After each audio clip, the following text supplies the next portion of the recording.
कहते हैं कि हर चमकने वाली चीज सोना नहीं होती। कभी कभी लोग पीतल को भी सोना समझ बैठते हैं। आज की कहानी में भी कुछ ऐसा ही होता है। एक लड़के ने मैट्रिमोनियल साइट पर अपनी शादी के लिए एक प्रोफाइल डाला था ताकि उसकी शादी हो सके।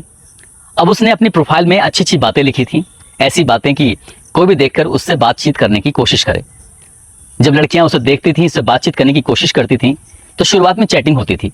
चैट के बाद वो एक दूसरे से नंबर भी शेयर कर लिया करते थे, और नंबर शेयर करने के बाद जब उनकी बहुत सारी बातें होती थी तो पता चलता था कि उस लड़के को अंग्रेजी नहीं आती। हालांकि देखने में वो साउथ फिल्म के हीरो के जैसा दिखता था, और इसलिए उससे उसकी प्रोफाइल को देखकर कोई भी अट्रैक्ट हो जाया करता था। धीरे धीरे करके लगभग 9 लड़कियों ने उसको रिजेक्ट कर दिया, और रिजेक्ट करने के बाद उससे शादी नहीं की। लेकिन वो लड़का लाइन में लगा हुआ था, प्रोफाइल उसकी लाइन में लगी हुई थी ताकि कोई लड़की तो आएगी, उससे शादी करेगी। शादी होती जरूर है, लेकिन शादी के बाद जब असलियत खुलासा होता है तो हर कोई इस शादी को लेकर हैरान था। उन्हें लग रहा था कि ऐसा तो हो ही नहीं सकता। वाकई आज की कहानी कुछ ऐसे ही है जो आपको सोचने पर मजबूर कर देगी, आपको सन्न कर देगी। आदाब, नमस्कार, सत श्री अकाल। मैं उस्मान सैफी। आज की जो सच्ची घटना मैं आपको सुनाने जा रहा हूँ, ये सच्ची घटना है तो कर्नाटक प्रदेश के मैसूर की, लेकिन शुरू होती है आंध्र प्रदेश के विशाखापट्टनम से। दरअसल मल्टीनेशनल कंपनी में सॉफ्टवेयर इंजीनियर 45 साल की प्रिया, जिसका तलाक हो चुका था। अब तलाक के बाद वो एक नई जिंदगी शुरू करना चाहती थी, इसलिए उसने मैट्रिमोनियल साइट पर वो लड़का तलाश कर रही थी, देख रही थी। और एक दिन उसे एक प्रोफाइल दिखाई देती है महेश केबी नायक की, जो कि कर्नाटक प्रदेश के मैसूर शहर का रहने वाला। उस पर लिखा हुआ था कि वो हड्डी रोग विशेषज्ञ है। देखने में अच्छा था, प्रोफेशन उसका अच्छा था। जब उसके बारे में पूरी जानकारी लिखी हुई थी तो लड़की को लगता है कि शायद जिसकी उसको तलाश थी वो मिल गया है। 22 अगस्त 2022 को पहली बार उसने उसकी प्रोफाइल को देखा था। उसके बाद उसे चैटिंग करना शुरू कर देती है, और चैट करने के बाद धीरे धीरे बातचीत आगे बढ़ती है। और जैसे ही बातचीत का सिलसिला आगे बढ़ता है तो दोनों एक दूसरे से मोबाइल जो नंबर था वो आदान प्रदान कर लेते हैं, ले लेते हैं। अब लड़की भी अपने मन की बात करती थी उससे, और लड़का भी मन की बात करता था, लेकिन दोनों की एज में कुछ अंतर था। लड़का 35 साल का तो लड़की थी 45 साल की। लेकिन दोनों ने इस बात को स्वीकार कर लिया। लड़की ने अपनी जिंदगी से जुड़ी हुई हकीकत उस लड़के के सामने रख दी। उस लड़के ने कहा, मुझे कोई ऐतराज नहीं है, मैं शादी करना चाहता हूँ। जब भी मैं देखता हूँ तो लड़कियां मुझे अंग्रेजी ना आने की वजह से फेल कर देती हैं, शादी तो करनी ही है। लड़की भी सुंदर थी, लेकिन वो 45 साल की थी जरूर, लेकिन लगती नहीं थी। कुल मिलाकर दोनों आपस में जब बातचीत का सिलसिला आगे शुरू करते हैं तो ये शर्त रखते हैं कि पहले हम एक दूसरे को समझ लें, एक दूसरे को जान लें, और जब जान लेंगे, समझ लेंगे, तो फिर आगे चल के शादी का फैसला लेंगे। ठीक वैसा ही होता है। लड़की ने कहा कि अगर तुम्हें कोई ऐतराज ना हो तो क्या मैं तुमसे मिलने आ सकती हूँ। तब लड़की विशाखापट्टनम से मैसूर शहर के लिए चलती है 22 दिसंबर 2022 को। वो दोनों एक दूसरे से मिलते हैं, मुलाकात करते हैं, और मैसूर के अलग अलग हिस्सों में घूमते हैं। उन हिस्सों में जहां पर देश के अलग अलग दुनिया के लोग घूमने के लिए आया करते थे। उस लड़के ने उसको अच्छे होटल में खाना खिलाया, उससे अच्छी अच्छी जगह पर घुमाया। अब यहाँ पहली बार जो लड़की मिलती है तो पहली बार में ही उसको दिल दे बैठती है। अब यहाँ से जाने के बाद उन दोनों ने फैसला कर लिया था, उन्हें लग रहा था कि जो भी होता है जिंदगी में वो अच्छा ही होता है। ये सोचकर उन्होंने कहा कि हम देर से जरूर मिले, लेकिन अच्छा हुआ कि हम लोग मिल गए। लड़की उससे कहती है कि हम लोग शादी कर लेते हैं, ये ज्यादा सही रहेगा। और शादी के लिए पंडित से बाकायदा दिन भी मुकर्रर कराया जाता है, एक तारीख निकलवाई जाती है, और तारीख निकल के आती है 28 जनवरी 2023 को। जब तारीख निकल के आती है तो लड़का उससे पूछता है कि शादी करें कहाँ, क्या विशाखापट्टनम में शादी करें या फिर मैसूर में शादी करें। तो लड़की कहती है कि तुम्हें शादी हमारे यहीं पे करनी चाहिए। लेकिन लड़के ने शर्त लगाई थी कि हम शादी जरूर करेंगे, लेकिन ज्यादा लोग शामिल नहीं होंगे। मैं चाहता हूं कि मेरे घर परिवार के लोग ही इस शादी में शामिल हों, और मैं तुमसे भी यही रिक्वेस्ट करूंगा कि घर परिवार के लोग शामिल हों, क्योंकि तुम 45 साल की हो, मैं 35 साल का हूं, और वैसे भी ज्यादा लोगों को पता चलेगा तो सही नहीं लगेगा। कुल मिला के अच्छी हाई प्रोफाइल सोसाइटियों के लोग थे, और विशाखापट्टनम में एक 5 स्टार होटल में ये दिन तारीख तय कर ली जाते हैं, और शादी होने लगती है। जब शादी होती है तो लड़के की तरफ से उसके माँ बाप, उसके परिवार के ज़्यादा लोग नहीं आए थे, थोड़े से लोग आए थे। ठीक लड़की के परिवार के भी थोड़े से लोग आए थे। अब ये दोनों 28 जनवरी 2023 को शादी कर लेते हैं। दोनों साथ रहते हैं। एक साथ रहने के बाद जब 2-3 दिन लगातार साथ रहते हैं, तभी वो लड़का कहता है कि मुझे बाहर जाना है, कहीं निकलना है। अब ये दोनों आपस में पहले से ही एक दूसरे को जानते थे, पहचानते थे। लड़के ने बताया हुआ था कि वो हड्डी रोग विशेषज्ञ है, और लड़की ने अपने आप को बताया था कि वो सॉफ्टवेयर इंजीनियर है। लड़की ने अपनी जो जगह थी जहां मल्टीनेशनल कंपनी थी उस इलाके में भी घुमाया, उससे बातचीत भी कराई, सारा मतलब जो दिखा सकती थी वो दिखाया। तभी लड़के ने कहा कि मेरा फिलहाल एक क्लिनिक चलता है, मैं चाहता हूं कि एक बड़ा हॉस्पिटल बनाऊं, उसके लिए मुझे पैसों की जरूरत है। इस लड़की का नाम, जिसका प्रिया होता है, जो सॉफ्टवेयर इंजीनियर होती है, प्रिया से जब अपनी मांग करता है केबी नायक, तो लड़की कहती है कि मेरे पास इतने सारे रुपए नहीं है, यानी कि 70 लाख रुपए की डिमांड जब करता है तो लड़की के होश फाख्ता हो जाते हैं। अभी शादी को 3-4-5 दिन ही हुए हैं और शादी के तुरंत बाद ही उसने इतनी बड़ी रकम की जो डिमांड की है, तो लड़की थोड़ा सोचने पर मजबूर हो जाती है कि 70 लाख रुपए कहाँ से लेके आऊं। लड़की ने कहा कि अगर 2, 4, 5 या 10 लाख रुपए की जरूरत है तो बताओ, लेकिन मेरे पास ज्यादा नहीं है। अभी फिलहाल की अगर हम बात करें तो 15 लाख रुपए नगद हैं, इससे ज्यादा है नहीं।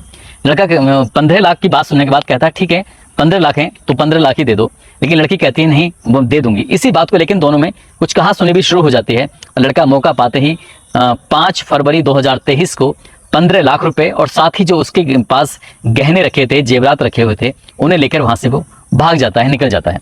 अब लड़की ने सोचा कि जब अपने जॉब से वापस घर पे आती है, जैसे रोज मिलता था लेकिन वो लड़का मिला ही नहीं, जब केबी नायक घर पे नहीं मिलता है तो ये प्रिया इतना ज्यादा परेशान हो जाती है, सोचने पर मजबूर हो जाती है कि आखिरकार वो कहाँ चला गया। उसको फोन करती है तो शुरुआत में तो फोन उठता है, वो कहता है कि मैं किसी काम से बाहर निकला हुआ हूँ, आ जाऊंगा। लेकिन जब 1-2 दिन बीत जाता है और जब कम्युनिकेशन पूरी तरह से खत्म हो जाता है, इसका नंबर भी अभी नहीं उठता है, तो लड़की प्रिया बहुत ज्यादा परेशान हो जाती है। और परेशान होने के बाद वो सीधा जाती है पुलिस स्टेशन और पुलिस स्टेशन में जाने के बाद जाकर एक एफआईआर कराती है मैसूर में और कहती है कि एक लड़का है जिसका नाम है महेश केबी नायक, उसने उससे शादी की है और उसने 15 लाख रुपए साथ ही उसकी जो ज्वेलरी थी, जेवरात थे, वो लेकर गायब हो चुका है। उसको उसने कई बार कोशिश की बातचीत करने की, लेकिन वो मिल नहीं रहा है। आखिरकार करें तो क्या करें। अब पुलिस ने इस मामले को गंभीरता से लिया। गंभीरता से लेने के बाद इस लड़के के बारे में जानकारी जुटाने की पुलिस कोशिश कर रही थी, लेकिन हड्डी रोग विशेषज्ञ ऑर्थोपेडिक सर्जन मैसूर में इस नाम पर यानी कि महेश केबी नायक के नाम से था ही नहीं। पुलिस ने हर जगह तलाश करने की कोशिश की, अब पुलिस को सफलता मिल नहीं पा रही थी। तब पुलिस ने अब इस लड़की से एक जो नंबर था जिससे बातचीत होती थी, वो नंबर भी नोट कराया हुआ था, तो पुलिस ने उसका जो नंबर था सर्विलांस पे लगाया। सर्विलांस लगाने के बाद जो उसकी लोकेशन वगैरह कई महीने बीत जाते हैं, यानी कि बात है जुलाई के प्रथम सप्ताह की, उसकी लोकेशन मिलती है और लोकेशन मिलती है तुमकुरू में लोकेशन मिलती है। तुमकुरू में लोकेशन मिलने के बाद 9 जुलाई को इसे गिरफ्तार कर लिया था। गिरफ्तार करने के बाद पुलिस इसको लेके आती है, साथ ही पुलिस इसका जो सीडीआर था वो भी निकलवा लेती है और सीडीआर निकलवाने के बाद कुछ नंबरों पर इसकी लगातार बातचीत होती थी। तो यहाँ की जो एक एम राधा नाम की एक सब इंस्पेक्टर होती हैं, उन्होंने इन नंबरों पर बातचीत करने की कोशिश की कि आखिरकार ये नंबर किसके हैं, कौन है। तभी पता चलता है कि ज़्यादातर महिलाओं के नंबर हैं। वो बैठी हुई एक फ़ोन लगाती हैं और फ़ोन लगाने के बाद बातचीत करते हैं कि आप कौन बोल रहे हैं। तो वो कहते हैं कि मैं फला महिला बोल रही हूँ, अपना नाम बताती है। और जैसे सब इंस्पेक्टर उसका नाम पड़ताल करती है तो उसके बाद पूछा जाता है कि क्या तुम महेश केबी नायक को जानती हो। तो महिला शुरुआत में इनकार करती है, लेकिन बाद में जब पुलिस अपने तरीके से पूछताछ करती है कि क्या तुम जानती हो, तो कहती है कि हाँ जानती हूँ, वो मेरे हस्बैंड है, मेरे शौहर है, मेरे पति हैं। जब अपने पति के बारे में बताती है, वो कहती है आइए थाने में आइए, आपसे बातचीत करनी है।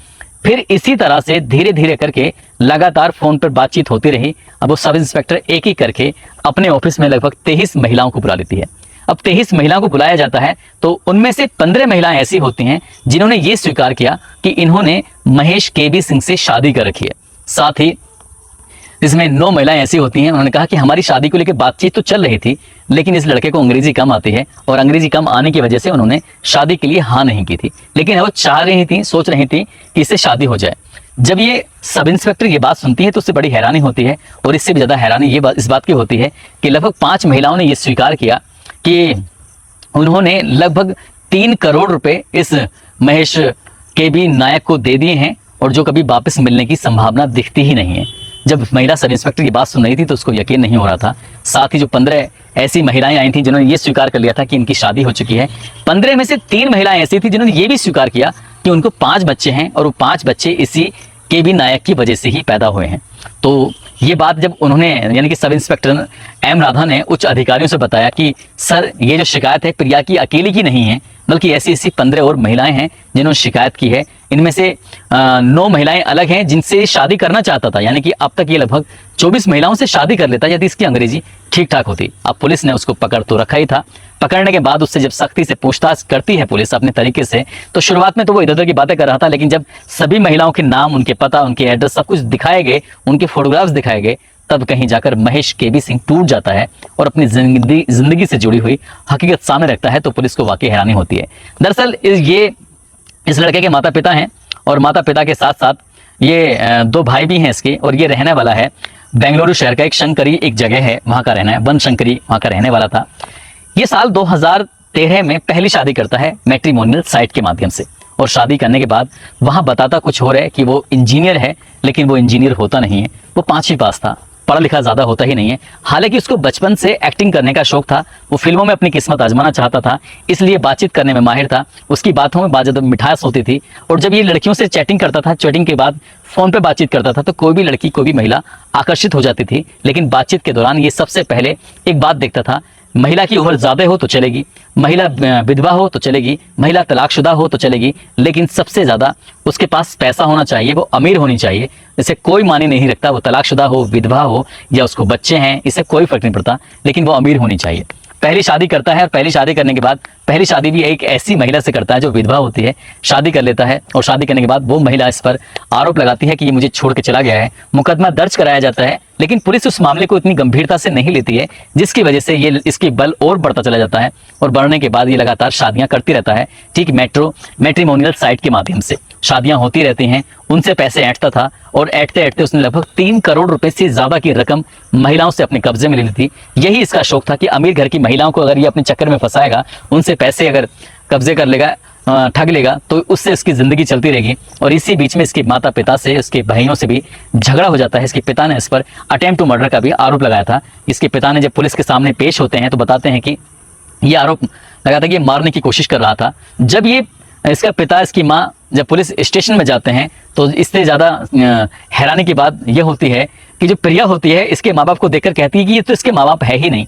जब ये बात कही जाती है तो कहते हैं कि यही इसके असली माँ बाप हैं। तो वो कहती है कि जो शादी में आए थे, जो फोटोग्राफ्स दिखाए जाते हैं, तो फिर ये कौन थे? तो पता चलता है कि वो भी एक्टिंग करने वाले थे। वो जब भी शादी करता था तो नकली माँ बाप लेके आया करता था, नकली भाई बहन बनाकर लेके आया करता था, नकली रिश्तेदार लेके आया करता था और उनको वो पैसे दिया करता था। किसी को 3,000 रुपये तो किसी को 4,000 रुपये, किसी को 5,000 रुपये। वो हिसाब से, अपने वक्त के हिसाब से उन्हें कैसे मैनेज करता था कलाकारों को ये तो पता नहीं, लेकिन कलाकार इसकी शादी में कोई परिवार का हिस्सा बन के आया करते थे और सामने वाली महिलाओं को उन्हें यकीन होता था कि ये जो आया है ठीक वैसे ही आया है। साथ ही ये अच्छे अच्छे घरों की लड़कियों को उन्हें अपने जाल में फंसाने की कोशिश करता था। और 15 शादियों का राज इसकी CDR के माध्यम से जो खुलासा होता है, तो पुलिस को, खासकर एम राधा जो होती हैं, सब इंस्पेक्टर जो इस मामले की जांच पड़ताल कर रही थी, उनको यकीन ही नहीं हो रहा था कि ये व्यक्ति इतना शातिर आखिरकार कैसे हो सकता है। पुलिस ने इसे गिरफ्तार कर लिया है। संबंधित धाराओं में मुकदमा दर्ज हो ही चुका है। इसके खिलाफ जांच चल रही है। चार्जशीट कम से कम समय में लगाकर इसके खिलाफ कोर्ट से अधिक सजा दिलाने की बात की जा रही है। आगे क्या होगा, कोर्ट इसे कब सजा देगा, ये तो खैर पता नहीं, लेकिन अखबारों के और सोशल मीडिया के माध्यम से जब कहानी लोगों के सामने आती है कि एक व्यक्ति ने 15 शादियां कर ली हैं, तो लोगों को यकीन नहीं हो रहा था। और 9 शादियां बिल्कुल तैयार थी, बस अंग्रेजी अगर इसे आती, अंग्रेजी बोलना अगर ये जानता, तो शायद ये 9 शादियां भी कर लेता और न जाने कितनी लड़कियों को इसने रिजेक्ट कर दिया था। दोस्तों, इस घटनाक्रम को सुनाने का उद्देश्य किसी को परेशान करना नहीं है, किसी का दिल दुखाना नहीं है, बल्कि आपको जागरूक करना है, आपको सचेत करना है, आपको बताना है कि यदि कोई भी शादी कर रहा है, खासकर इंटरनेट की दुनिया के माध्यम से, चाहे वो मैट्रिमोनियल साइट हो या फिर सोशल मीडिया की जो अलग अलग प्लेटफॉर्म है, ट्विटर है या फिर फेसबुक है या व्हाट्सअप है, ऐसे बहुत सारे साधन हैं, इंस्टाग्राम है, वहाँ पर अगर लड़कियाँ या लड़के मिल रहे हैं तो पहले उनकी पूरी अच्छी तरह से छानबीन कर ली जाए, उनके बारे में जानकारी जुटा ली जाए। कहते हैं कि जो शादियाँ अरेंज मैरिज के माध्यम से होती हैं वो लंबे समय तक चलती हैं, लेकिन लव मैरिज की जो शादियां होती हैं वो कम दिनों इसलिए चलती हैं क्योंकि उनमें बहुत सारी जो सच्चाइयां होती हैं उनको छुपा लिया जाता है, और छुपाने की वजह से ही जब ये हकीकत सामने आती है कुछ वक्त के बाद, तो रिश्ते कमज़ोर पड़ जाते हैं, टूट जाते हैं। और इस कहानी में कुछ ऐसे ही होता है। इस कहानी में 15 जो शादियां कर रखी थी, ये अपनी पत्नियों से काफी दिन तक दूर रहता था। किसी से कहता कि मैं 1 साल के लिए कमाने के लिए बाहर जा रहा हूँ, किसी से 2 साल के लिए क्या निकल जाया करता था। और इसी तरह से लगभग 10 साल में इसने 15 शादियां कर ली थी और उन्हें मैनेज भी कर रहा था, उनसे बातचीत भी कर रहा था, उनसे बच्चे भी पैदा हो रहे थे। लेकिन कुछ महिलाओं ने लोक लाज की वजह से कि जो उनका पति छोड़कर चला गया था, किसी से शिकायत नहीं कर रही थी कि ताकि, क्योंकि उसमें कई विधवाएं होती थी, कई तलाकशुदा होती थी, उन्हें लगता था कि शायद अगर किसी को बताएंगे तो बदनामी हो जाएगी। दोस्तों, जाते जाते आज कुछ लोगों के जन्मदिन हैं, जिसमें लवली रावत हैं, छोटू यादव हैं जो मंझावली के रहने वाले हैं, सचिन प्रताप हैं जो उत्तर प्रदेश के रहने वाले हैं। इनको जन्मदिन की बहुत सारी शुभकामनाएं, बहुत बहुत मुबारकबाद। साथ ही तौफीक अंसारी हैं, राजीव पाठक, यशपाल मल्होत्रा, मोहम्मद हुसैन, अक्षय कुमार, नरसी गुज्जर, शैलेंद्र पाल, इरफान अंसारी, मोहम्मद अरमान अंसारी, प्रदुमन राय, शानू खान, शशिकांत कुमार, अयान कुरैशी, यूसुफ खान, इन लोगों ने नाम लेने की अपील की थी। आप सब लोग अपना ख्याल रखें, सुरक्षित रहें। जय हिंद, जय भारत।